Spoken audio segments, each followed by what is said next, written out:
There's something about our legal system that almost no one tells you. It's real, it's powerful, and judges will almost never explain it to you. It's called jury nullification. And depending on who you ask, it is either one of the most important protections against government abuse, or it's a dangerous crack in the rule of law. Today, I want to explain what it is, where it comes from, how it's been used for good, and how it has also been used for harm. What is jury nullification? Let's start simple. Jury nullification happens when a jury returns a not guilty verdict, even though the prosecution has technically proven its case beyond a reasonable doubt. In other words, the jurors believe the defendant broke the law, but they refuse to convict anyway. Why would they do this? Well, it could be because they believe that the law itself is unjust, or the way that it is being applied is unjust, or the consequences would be unjust. Now, here's the key. Once a jury says not guilty, that's it. The government cannot retry the person for the same charge. Double jeopardy applies. The verdict stands. A judge can instruct jurors on the law, a prosecutor can argue the evidence, but no one can force a jury to convict. That power exists because juries are independent. But here's the twist. Modern courts do not instruct jurors that they have this power. In fact, judges routinely tell jurors that they must follow the law as given. So jury nullification is not an official endorsed doctrine. It is a structural reality of how jury trials work, however, and that distinction matters. Where did this come from? This idea did not start in America. It goes back to English common law. In 1670, a jury in England refused to convict William Penn, who was charged with unlawful assembly for preaching as a Quaker. The judge locked the jurors up without food or water until they agreed to change their verdict. They refused. The higher court later ruled that jurors could not be punished for their verdicts. That principle traveled across the Atlantic. In colonial America, juries were often seen as a check against government overreach. One famous example is the 1735 trial of John Peter Zenger, a newspaper publisher charged with seditious libel for criticizing the colonial governor of New York. The law said truth was not a defense. The jury acquitted him anyway. That case became an early symbol of the freedom of the press. Now, let's move to a much darker and more complicated chapter, jury nullification and slavery. In the 1850s, Congress passed the Fugitive Slave Act. It required that escaped slaves be returned to their enslavers, even in free states.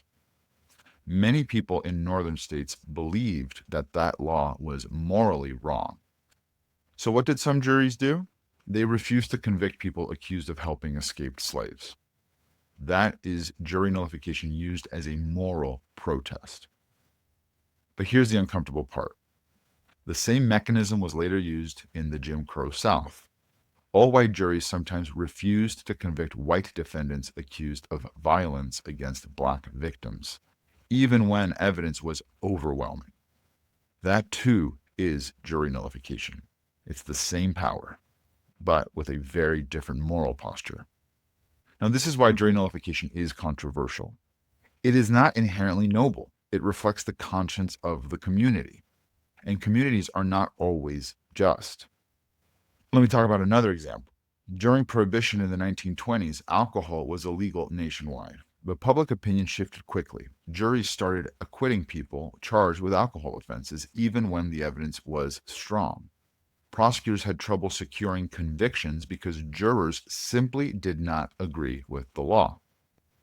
Eventually, prohibition was repealed. And the question stands, was jury nullification part of that shift? Many historians think so. It signaled that enforcement no longer had community support. So is it legal to tell jurors about jury nullification? And that's how we get into the modern controversy. There have been activists who stand outside courthouses and hand out pamphlets explaining jury nullification. One of the more well-known figures was Julian Heiklin, who was charged with jury tampering for distributing literature outside federal courthouses. A judge eventually dismissed the charges against Heiklin. In Michigan, a man named Keith Wood was convicted of jury tampering for handing out nullification pamphlets outside of the courthouse. The Michigan Supreme Court later overturned his conviction, ruling that the statute had been improperly applied against him. These cases raise a serious question. Is educating citizens about the structure of jury power protected speech, or is it interference with the legal process? Courts have wrestled with that tension, and there is no simple answer. But the First Amendment issues are, in fact, real. Now, why don't judges explain this? If juries technically have this power, why don't they get told about it? Well, because the formal position of modern courts is this: jurors are supposed to apply the law as instructed. The system depends on consistency. If every jury applied its own moral code to every case, outcomes would vary wildly. The concern is unpredictability. The concern is bias. The concern is that prejudice could masquerade as conscience. So courts acknowledge that juries can nullify in practice, but they do not encourage it. So is jury nullification good or bad? Here's my honest answer. It's neither. It is power, certainly, and that power reflects the values of the people who wield it. It can protect individuals from unjust laws, and it can push back against government overreach. It can serve as a safety valve when legislation runs ahead of public morality, but it can also reinforce injustice. It can shield bias. It can undermine equal application of the law for everyone. That dual nature is why it remains so controversial. Now, why does this matter to you? Most people will never think about this until they get a jury summons. But if you serve on a jury, you are not just a fact finder. You are part of the structure of the democratic accountability in the criminal system. The jury is the only place where ordinary citizens sit in direct judgment of the state's power to punish. That is not a small thing. Whether you believe juries should exercise nullification or not, understanding the concept gives you context, and context makes you a better citizen. So in closing, jury nullification is one of those hidden features of our legal system.